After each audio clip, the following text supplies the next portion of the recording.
from the Broadcast Center at BCIT's Burnaby Campus. This is All Talk Radio. You're listening to 1680 The Crow. Good afternoon, everyone. I'm Liam Higgs. I apologize about the technical difficulties today here at 1680 The Crow. We had some great minds working on it, however, and we should be good to go now. So let's get right into it with our very own Jocelyn Chappelle, who visited BC Place earlier today.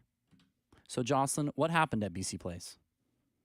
This afternoon, Liam, 5 athletes, 3 builder coaches, 1 team, 1 pioneer, 1 media member, as well as a winner of the WAC Bennett Award were announced to be joining the BC Hall of Fame. Well, I have to admit, I'm pretty jealous that you were able to attend the event. Who are some of the notable inductees? Some notable inductees include the 1998 Langley Little League All-Star Boys Baseball team, who had one of Canada's best ever finishes at the Little League World Series. Liam, since this Canadian team competed, no one has finished higher in the 25 years since that result. We also saw Don Taylor, who got recognized for his contribution to BC sports media, who delivered sports news for over 40 years and is known for his colorful delivery of highlights on TV and radio. Back to you, Liam. Thanks, Jocelyn. Some pretty notable inductees there, but let's get right into Mexico. A tragic sight has occurred when Hurricane Otis has ripped through Mexico's southern Pacific coast.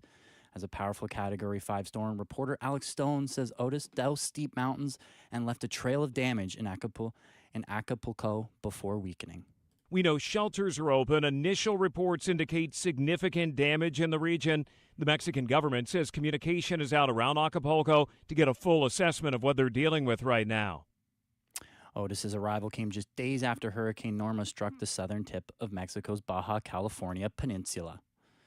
Let's see what's going on with our friends across the border now, though. Republican Congressman Mike Johnson of Louisiana has been elected U.S. House Speaker by a vote of 220 to 209. Johnson was the 4th candidate nominated by the Republicans to replace Kevin McCarthy. Here's a sound of the Republicans cheering for the results of the vote.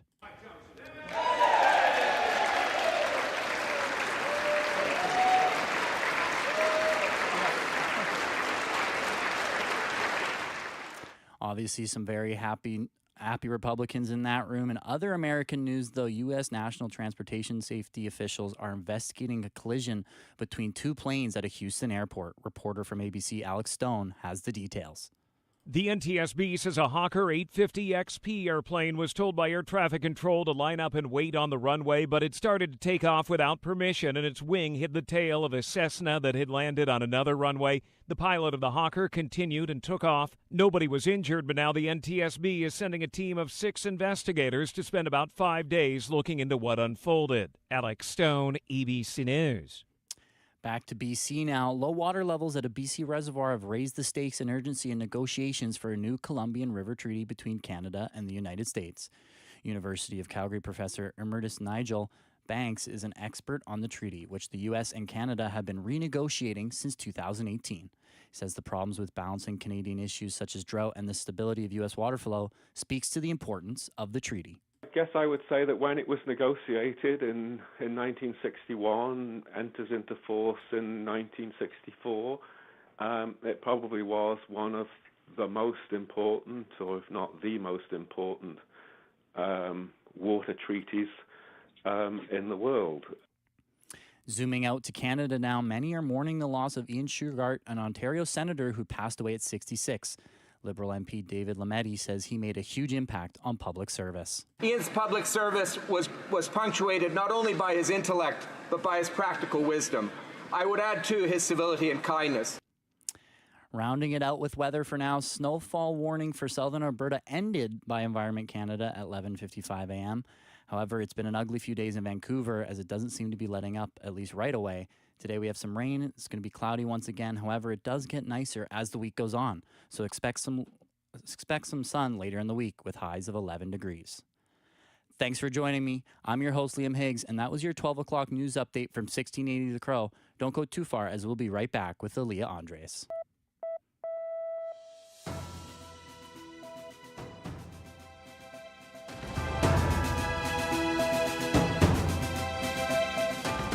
Stay tuned for more on BCIT's 1680 The Crow.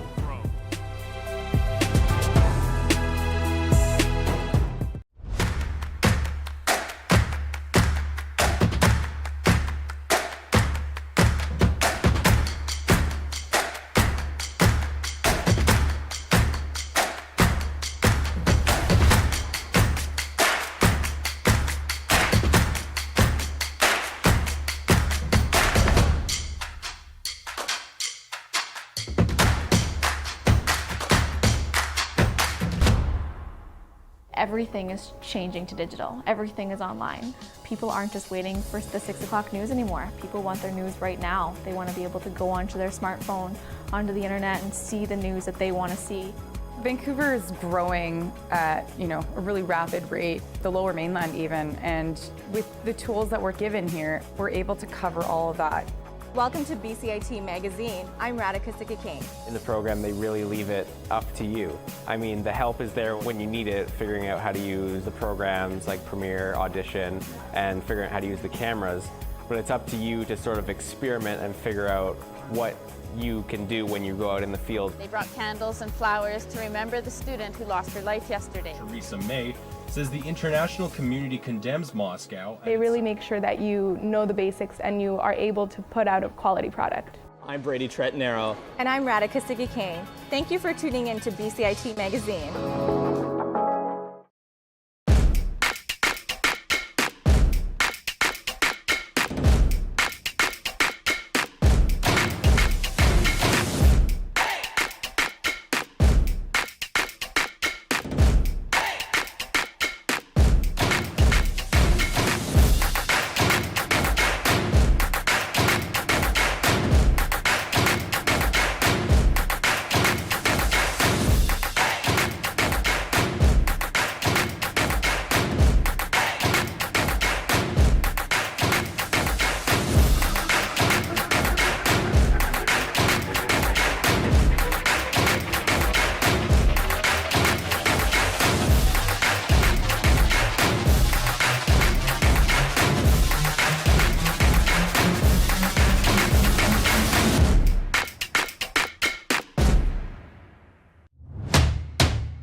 You're listening to For the Record on 1680 The Crow. I'm Jagraj Lawley. Amateur sports are a lot more than just games. They're like the heartbeats of communities and the building blocks of individuals. They help you develop skills, deal with pressure, and become mentally tough. It's where you learn teamwork, get noticed, Spend time with those you admire and build your physical and mental strength for pro sport. Making mistakes in amateur sports is like practice for the pros, making the jump to the big leagues easier. To better understand this, I'm now joined by Steve Erickson, a local broadcaster and amateur sports expert.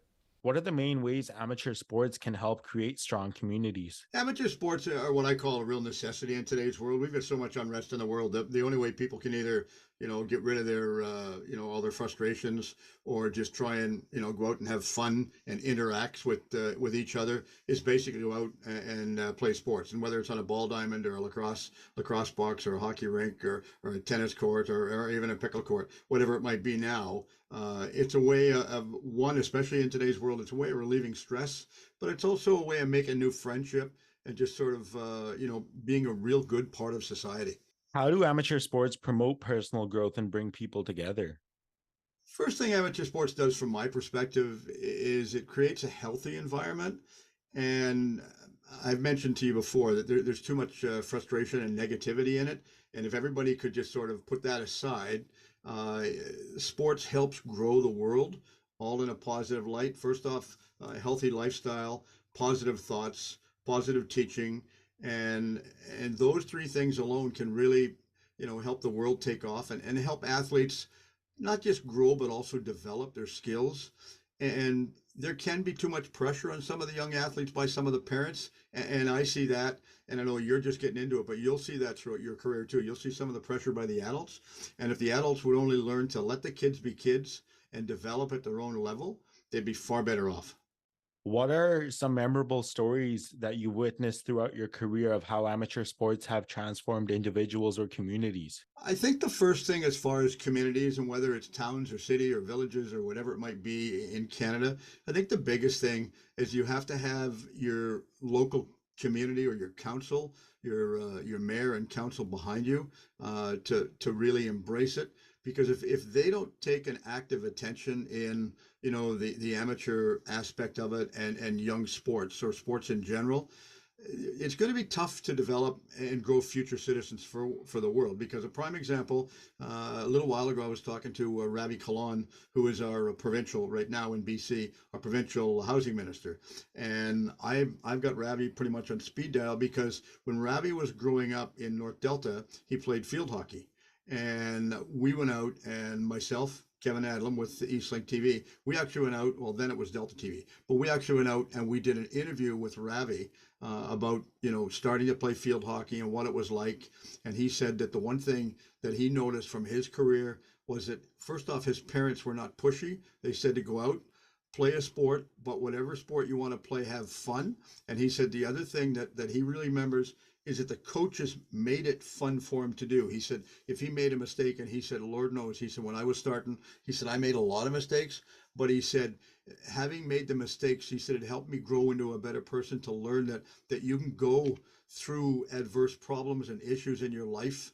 And as long as you focus and try and develop them to make them better, you can make them better. What challenges do you think the amateur sport programs face and how can they be overcome? Challenges, number one, are pushy parents more than anything else. There's far too many parents push their young son or daughter, to try and escalate and become the number one superstar so that I guess they can make a pro level at whatever it might be, and they're going to buy mom or dad a brand new house and a new car.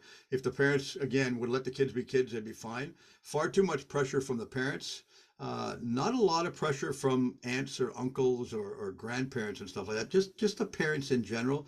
But you will get the odd coach that is far too aggressive and overzealous, where they think that they're playing, for example, a U14 hockey game or whatever it might be, and they think that that's their Stanley Cup final, and they put far too much pressure on the kids. I've seen them bench kids. So instead of, all the parents are paying equal amount of money, so instead of having the kids get a normal shift, and I understand about winning and losing and all that, but instead of having the parents or the young player go out and play and have fun, and yeah, they mess up, but you got to play them equal. I don't care if you play one kid like 3 minutes and another kid 30 seconds. At least get them on the ice or get them on the pitch or whatever it might be. Get them involved in the game. And I guess between some of the pushy parents and some of the coaches that want to, make their mark in life and become like a pedestal, bearing person, I think that's where they're going to go. What advice would you give to communities or organizations looking to support amateur sports? Number one is get behind it, embrace it. Don't just sit back and say, well, yeah, that's a good idea. Ask questions. Like really ask a lot of questions. If you're an executive member or you're in a higher up level and somebody comes to you with an idea, for example, like pickleball, ask them about it. Ask them how they're going to develop it, how they're going to grow it, what their needs are, what pros and cons both days, what are some of the limitations that they're facing and where they think they can go off. But I think, you know, if they do that, if they the groups, the user groups, you know, actually ask good questions, go into it. Don't just go into a meeting blind. You've got to go in with a whole pile of questions and get your questions answered. Don't leave a meeting with one or two questions unanswered, because then you're going home and somebody says, well, how did it go? And you're going, I think it went okay, but you're not sure. You have to be sure if you go into a meeting. So if you reach out to the community and you're honest with the community, don't you know, try and tap dance around an issue. If there's a problem that you think that your sport might face, be honest and tell them that. Tell them, say, look, this is one of the issues we've heard from another group, but I think it will really work. Like I say, honesty pays dividends, and you're honest with them, they'll go to the moon and back for you. And it's no different from the new outdoor lacrosse box in Ladner here that they built a little while ago and put up. The city, there was a long, hard fight for that. We went through about 2 different mayors to try and get that lacrosse box put up, but the lacrosse community embraced it. They went to them and they said, look, we're prepared to do this, and this is what we would like you to do. And it wasn't just put the onus on them. They really worked together on it to make it work. And I think that's the big thing right there, is just be honest and work with each other.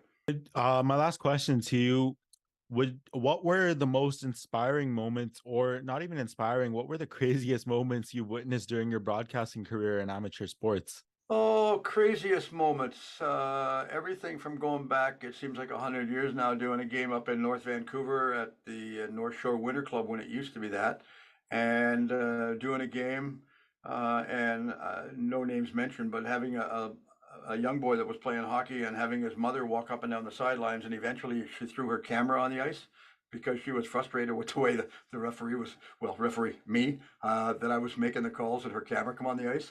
And that was when they had film. So this is going back a few years, but it was interesting. That's number one. I think the other thing is the biggest thing that everybody has to understand more than anything else is that a game has to be played in a safe environment. Safety takes priority over winning or losing or anything. If it's a baseball game and a player gets hit with a ball, don't just say, well, get off the diamond and we're going to start the game. Make sure that young boy or girl is safe and that they're healthy, because the biggest job a referee has is to make sure that a player, any player of any sport, doesn't have to make a pit stop at the hospital to pick up their son or daughter on the way home. That's the biggest thing. Safety first and foremost. And I mean, I've seen people just flip right out because, you know, little Johnny or Mary is not getting enough ice time or floor time or, you know, whatever it might be. And the parents have to just let the kids be kids. But for the most part, if you joke and you're honest with a coach and you go over and you talk to him as an official, honestly speaking, you can you can sort of have fun with a coach. And if you're honest with him and sort of have a good, what I call a real easy peasy relationship with the coach, the coaches they'll buy you coffee after the game. Just be honest with them and they'll work for you, because everybody makes mistakes. I mean, we sat in pro sports and we watch it in minor sports. So mistakes are going to happen. Doesn't matter what it is. And I mean, you know, just be honest. But bottom line, have fun. Appreciate you so much for taking the time to talk to me, Steve. All the best. Anytime. And a big thing just for all the parents, again, just, you know, let the kids be kids. Let the kids grow up at their own space and time, because, you know, life is short and we see all the unrest we've got in the world right now where everybody's fighting and arguing with each other. And man, oh man, fingers crossed that it all goes away one day, because, you know, the world's a beautiful place and there's a lot of people missing out on that. So for parents, let the kids be kids and let them grow up by themselves. And, you know, you'll pay dividends. They'll pay dividends for you for that too. And they'll respect you a lot more. That's all for today. Stay tuned for more inspiring conversations on For the Record right here on 1680 The Crow.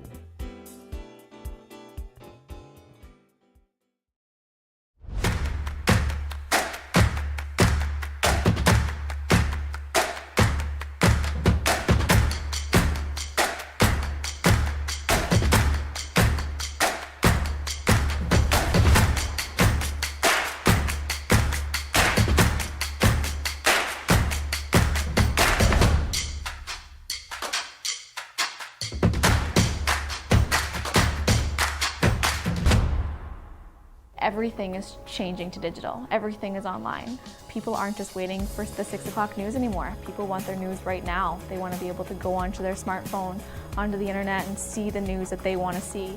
Vancouver is growing at, a really rapid rate, the Lower Mainland even, and with the tools that we're given here, we're able to cover all of that.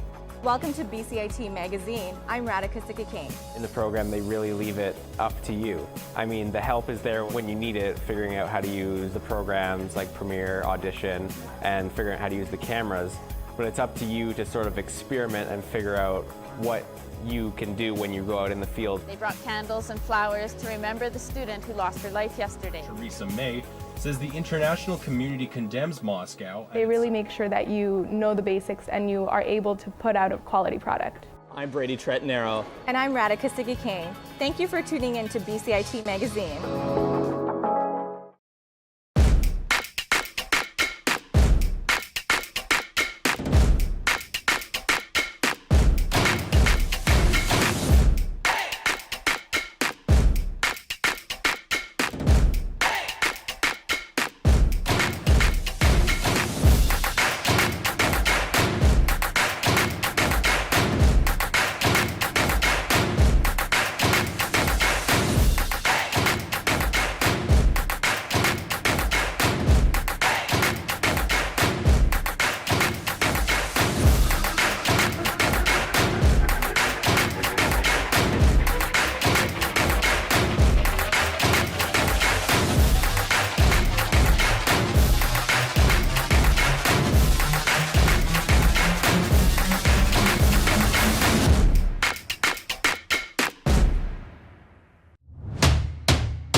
Everything is changing to digital. Everything is online. People aren't just waiting for the 6 o'clock news anymore. People want their news right now. They want to be able to go onto their smartphone, onto the internet, and see the news that they want to see. Vancouver is growing at, a really rapid rate, the Lower Mainland even, and with the tools that we're given here, we're able to cover all of that. Welcome to BCIT Magazine. I'm Radhika Sikakane. In the program, they really leave it up to you. I mean, the help is there when you need it, figuring out how to use the programs like Premiere, Audition, and figuring out how to use the cameras. But it's up to you to sort of experiment and figure out what you can do when you go out in the field. They brought candles and flowers to remember the student who lost her life yesterday. Theresa May says the international community condemns Moscow. They really make sure that you know the basics and you are able to put out a quality product. I'm Brady Tretnero. And I'm Radhika Sikakane. Thank you for tuning in to BCIT Magazine.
From the Broadcast Center at BCIT's Burnaby Campus, this is All Talk Radio.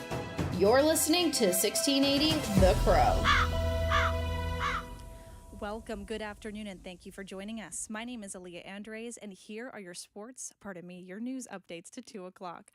The provincial government is coming to the BC Ferries defense during the legislature on Tuesday afternoon. The ferries have had an unreliable couple of months with canceled sailings, chronic staffing shortages, and inconsistent service. But Transportation Minister Bob Fleming explained that BC Ferries is highly aware of the frustrations and successful sailings rates are up, and 1,200 new employees have been hired to increase productivity. There is some evidence after the difficulties of the summer that activity is improving. The fall results on sailings are now back up at 99.1% of all scheduled sailings sailing on time. We dipped down to 98.3% in the summer, and that left a lot of people stranded. Their vacation plans were interfered with. We know the frustrations. We have to get back up to a higher level of reliability. That's why we took the occasion last year with year-end funding to infuse dollars into the company to be able to support the hiring activities that will stabilize the company. There has been a rise in tuberculosis cases after the COVID-19 pandemic. Our BCIT reporter Philip Kovacevic explains how experts are urging people to monitor their health and watch their clean water supply. After the end of the COVID-19 pandemic, the number of reported tuberculosis cases started rising, especially among Canada's First Nations. With this increase, Canadians need to learn ways to protect their health and the health of Indigenous communities. And actually what they can do is often do things like water-based monitoring, where they look at, whole communities by looking at what's showing up in their water, in particular wastewater, and it could be useful for getting a feel for what's happening in a community. Said Fiona Brinkman, SFU expert from the Department of Molecular and Bio/Biochemistry. Remember to keep an eye on your health this year and visit your doctor if you're feeling unwell. Philip Kovacevic, 1680 The Crow. And with more details on this story, Philip is live with us over the phone now. Philip, can you hear me okay? Hey, Alea, thanks for having me. All right, wonderful. Philip, how much higher are the rates of cases of tuberculosis among Canada's Indigenous communities as compared to non-Native people born in Canada? Well, Alea, among Inuit populations, if you can believe it, the rates are about 300 times higher. I see. And what factors are affecting these rates? Well, inadequate housing and access to affordable and healthy food products are large factors in the amount of tuberculosis cases. For example, if you have a large number of people living in a small housing unit and one of them has tuberculosis, it is very likely the others will develop it as well. And without a nutritious diet to strengthen the immune system, the infection is more likely to take hold and progress to full tuberculosis. I see. Well, thank you, Philip. That was very helpful. That was our BCIT reporter, Philip Kovacevic, with details regarding tuberculosis case increases. The Saskatchewan Party government says it plans to provide tax relief for the construction of new homes to make it easier for people to build rental suites. In its throne speech today, the province says it's to rebate, 42% of the provincial sales tax for the construction of new homes. The government also intends to introduce a program that would help homeowners build rental suites within their primary residence. The province says these measures aim to help future homebuyers save on costs. Moving nationally now, a group of French-language university heads in Quebec are coming to the defense of English schools who say a planned tuition hike for out-of-province students could devastate their finances. The Canadian Press reporter Emily Javasky explains what this means for students in the province. In an open letter published in La Presse today, the universities denounce, quote, any measure that would put the very existence of a university at risk.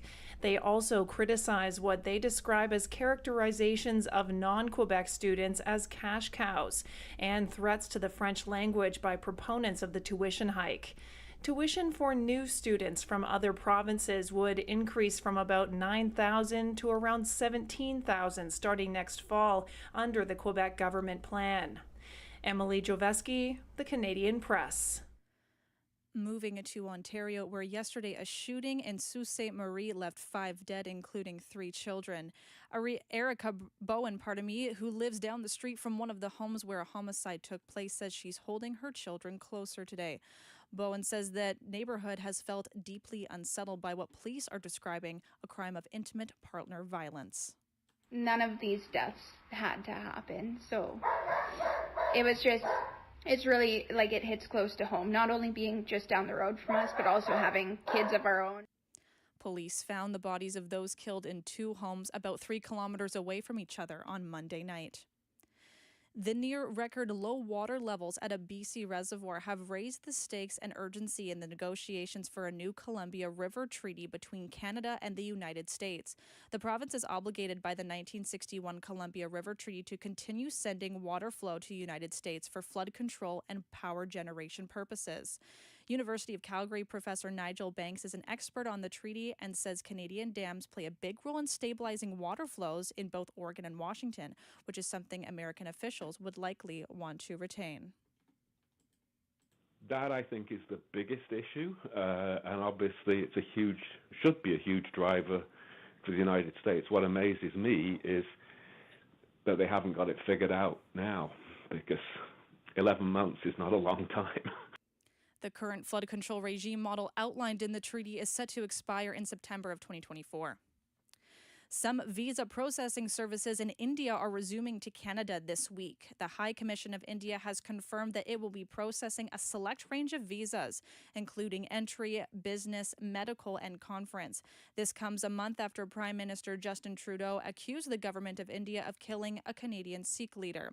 But despite the recent diplomatic tension, both countries seem to be moving toward common ground.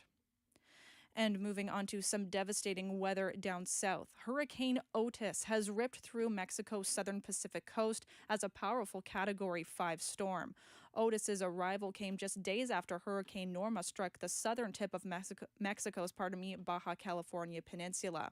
ABC reporter Alex Stone says a full analysis is taking place to fully grasp the damage that has been done.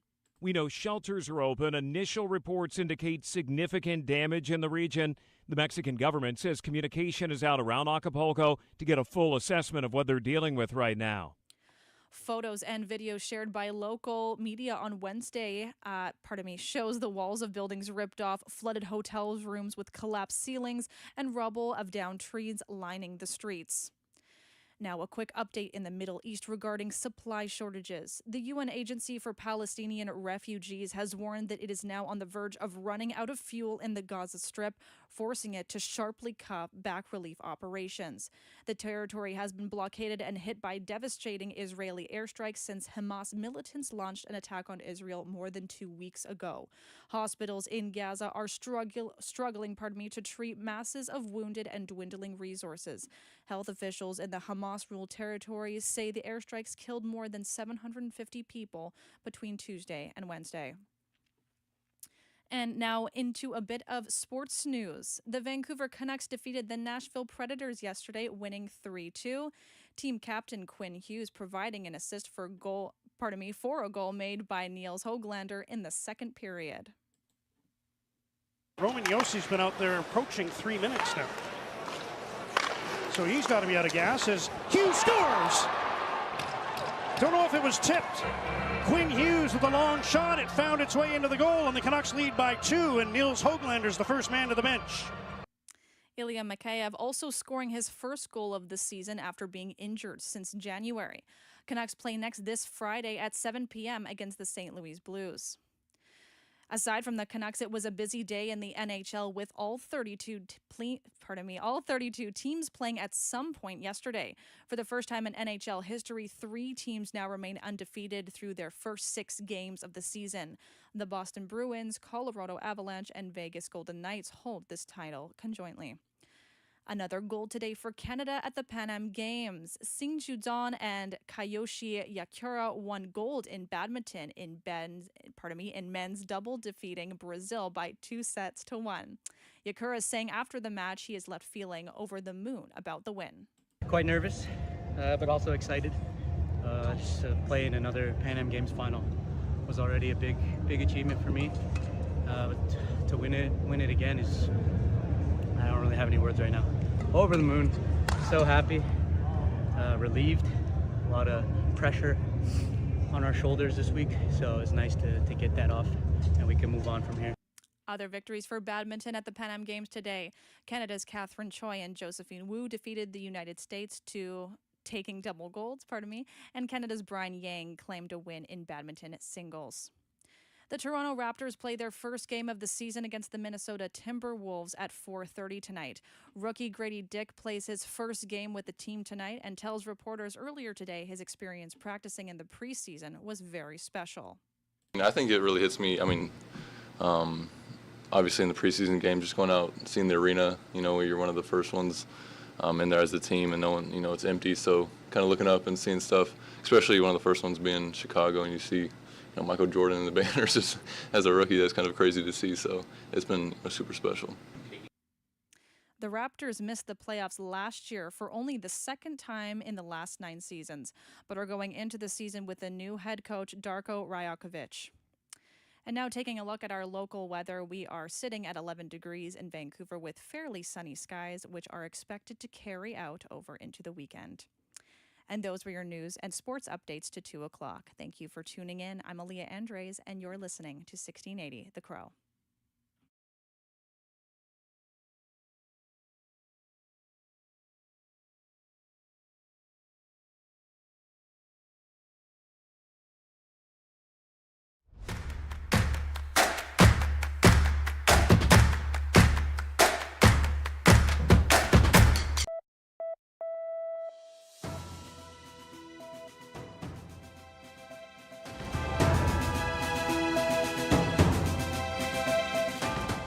Stay tuned for more on BCIT's 1680 The Crow.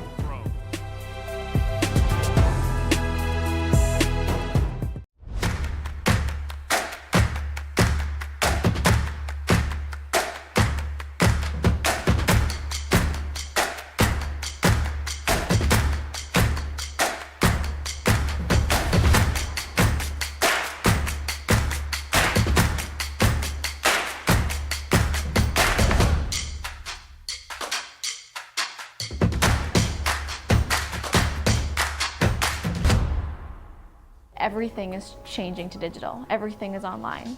People aren't just waiting for the 6 o'clock news anymore. People want their news right now. They want to be able to go onto their smartphone, onto the internet, and see the news that they want to see. Vancouver is growing at, a really rapid rate, the Lower Mainland even, and with the tools that we're given here, we're able to cover all of that. Welcome to BCIT Magazine. I'm Radhika Sikakane. In the program, they really leave it up to you. I mean, the help is there when you need it, figuring out how to use the programs like Premiere, Audition, and figuring out how to use the cameras.